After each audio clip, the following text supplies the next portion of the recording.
আমার বাবার অনেক টাকা, কিন্তু সে তার ছেলে মেয়েদের প্রয়োজনে টাকা খরচ করে না। যেমন আমার চিকিৎসার জন্য আমার আব্বা টাকা খরচ করে না।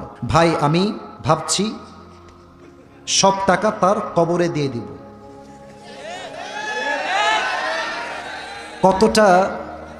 কতটা বুকে ব্যথা থাকলে একটা ছেলে কথা লিখতে পারে? কতটা ব্যথা হলো?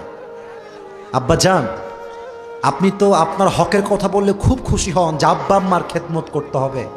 মাথায় রাখবেন, সন্তানের জন্য আব্বা আম্মার খেদমত করা যেমন ফরজ, সন্তানের প্রত্যেকটা হক আদায় করা বাবার জন্য মায়ের জন্য উভয়ের জন্য ফরজ আইন। যুবক ভাইরা বলো। হ্যাঁ, অনেক বাবা আছে।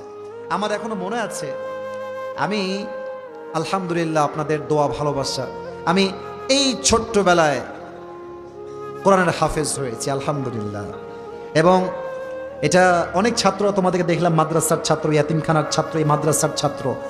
আমি আমার হাফেজ হওয়ার 9 বছর পরে গিয়েও পুরো কোরআন এক খতম এক বসায় বিনা লোকমায় শুনিয়েছি আলহামদুলিল্লাহ। শো অফ না, বোঝাবার স্বার্থে বলছি। এখন বলবেন হুজুর, ওই কথার সঙ্গে এই কথার সম্পর্ক কোথায়?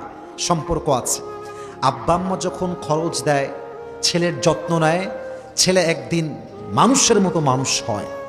আর বাপ যদি অমানুষ হয়, ছেলের যত্ন না নেয়, ছেলে একদিন ডাকাত চোর হয়ে বের হয়।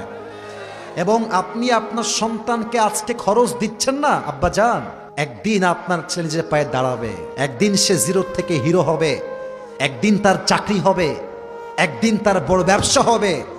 আজকে আপনি আপনার ছেলেকে সামর্থ্য থাকা সত্ত্বেও খরচ দিচ্ছেন না।